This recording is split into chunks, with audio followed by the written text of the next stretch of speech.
The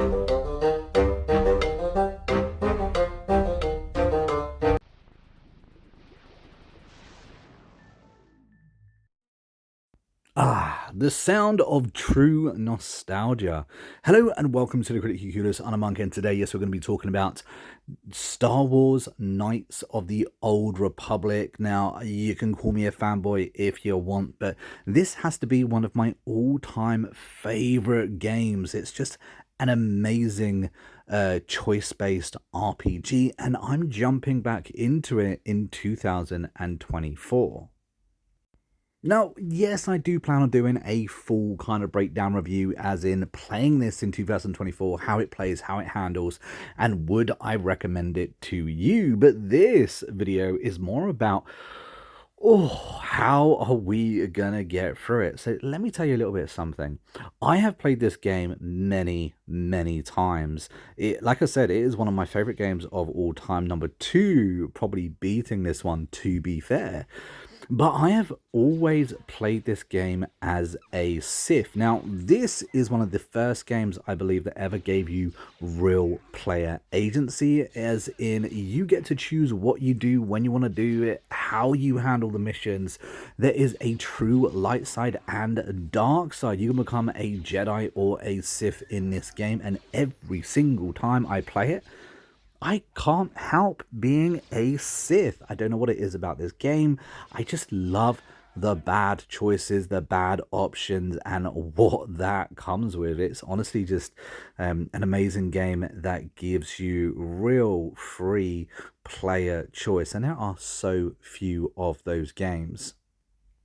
Now, for anyone that has never played this game before, or for all those people that played the original that are now holding out for the third installment, and you're not sure whether you should be picking up this game now, 20 years on, remembering this game very first came out in 2003. This game is made by BioWare and Aspyr. It is a phenomenal game, guys. You need to jump into it now in 2024, or if you're watching it later in 2025, because unfortunately that next Knights of the Old Republic has been indefinitely put on hold. And we have seen some single player main focus games come out this year that have just absolutely bombed, that have just missed the mark completely. And it's a real shame in the gaming industry right now that a lot of these AAA rated huge RPGs come out and they just haven't lived up to the hype. But let me tell you this, Knights of the Old Republic more than lives up to the hype. It delivers on points that I didn't even realize that I missed. This is a game that you honestly can just play it as you want. When you're looking for quest items, for instance, you don't have to follow an arrow on your HUD telling you where to go. You genuinely have to find it out for yourself. You're given very little in terms of gear and weaponry and stuff like that. Again, these are things you have to seek out and kit your character up your way. There is a leveling system in this game where you can go almost any way you want. You want to focus on blasters, you want to focus on melee, you want to focus on two-handed, single-handed, double-bladed, whatever you want, you can do it. Again, you can be good and bad too. I'm playing this game for maybe the 9th time, and I'm still finding dialogue and actions I've just never even seen before. And not to mention that this game is also full of little side content, tricks and puzzles that are genuinely hard and have you scratching your head for answers on how to solve said problem. I remember the first time that I dived through this game, and I was a little level 5 going through the Undercity and running straight into a Rancor, thinking, how the hell am I supposed to be fighting that? And where I am, it's one-shotting me, and yet here we are faced with this thing. Now, I'm certainly not going to say that this game is as hard as Dark Souls, but it definitely throws you in at the deep end sometimes.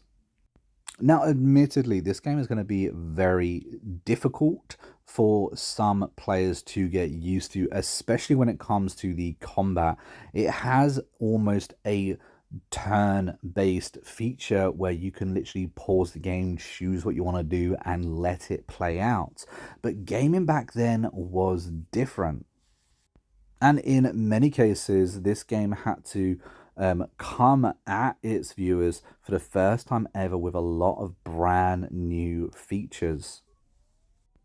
Now, this definitely isn't a open world RPG, but it does give you that kind of feel of an open world RPG, as you do end up having a spaceship and you can choose which worlds to go through. You can choose how you want to navigate those worlds. It is a beautiful game that really makes you feel like you are in control. Not only that, but you can collect different companions in your game as well. Get to know them if you want to. Some of them are completely missable, others are killable without you even realizing they were a companion that you could recruit in the first place. And personally, I love the Star Wars universe. Knowing the Knights of the Old Republic video games are now canon in the current TV shows and movies just makes me want to replay this game even more.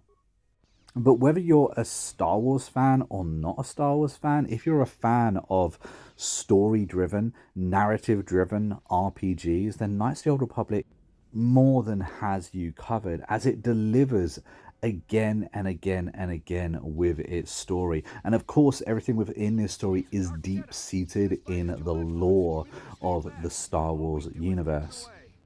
Now, there certainly aren't many cutscenes in this game, but the ones that are in there really do help bind the whole story together. But where Knights of the Old Republic shine is its dialogue options, not only in the dialogue that you talk with random NPCs, but also with your companions as well, giving you, the player, choice as what you want to say, how you want to say it, being able to seek out different quest lines from your different dialogue options, or of course, ending quests in a manner in which you choose. That's true. It's nice to meet someone who understands what I'm going through. It's good to talk about this stuff. It gets pretty lonely up at the military base. I have to get going soon. I've got a shift at the military base, but some of us junior Sith officers are having a party tonight to blow off some steam. I'd really like to see you again. Why don't you drop by the party? I'll show you where it is on your map. Now, this piece of dialogue really struck me as interesting because it led to a quest line that I had never been able to see before. I've never come across this whatsoever. So the changes that I made in my current playthrough led me to just brand new scenarios. This is also completely fully voice acted, which is fantastic. It's great to pick up an older game and just, to hear the level of quality that they've placed within this game is honestly great. And because this game's also so old, you can pick it up for near nothing. I believe every single platform that you can buy this on, and you can buy it on pretty much all platforms these days, including your phone and tablets, it will cost you around £9, maybe £10 at most. It's a very, very cheap game in which you're going to be able to put in 30 to 40 hours. Not to mention the replay value when you want to go back and do it as the opposite choices. But like I said, guys, this isn't a review today. I just wanted to let you know that I'm currently playing this game in 2024 and I'm absolutely loving it. I would love to know if any of you guys have played this game recently and what your thoughts on it are. Or maybe it's just a game that you played way back in the day that you have some nostalgia for and want to get stuck back into. But I'm going to tell you this, I am currently attempting a Jedi playthrough. This will be the first Jedi playthrough I've ever managed to do, and after I've completed the game, I will do another full review of this game, letting you know how I came out, whether I was able to be good or whether I turned to the dark side. But anyway, guys, that's it for this video. No red banana for you. But until next time, I've been a monk who's been Christy Curious, and I will see you in the next video real soon. Until then, take it easy and happy gaming. This is but a taste of the dark side.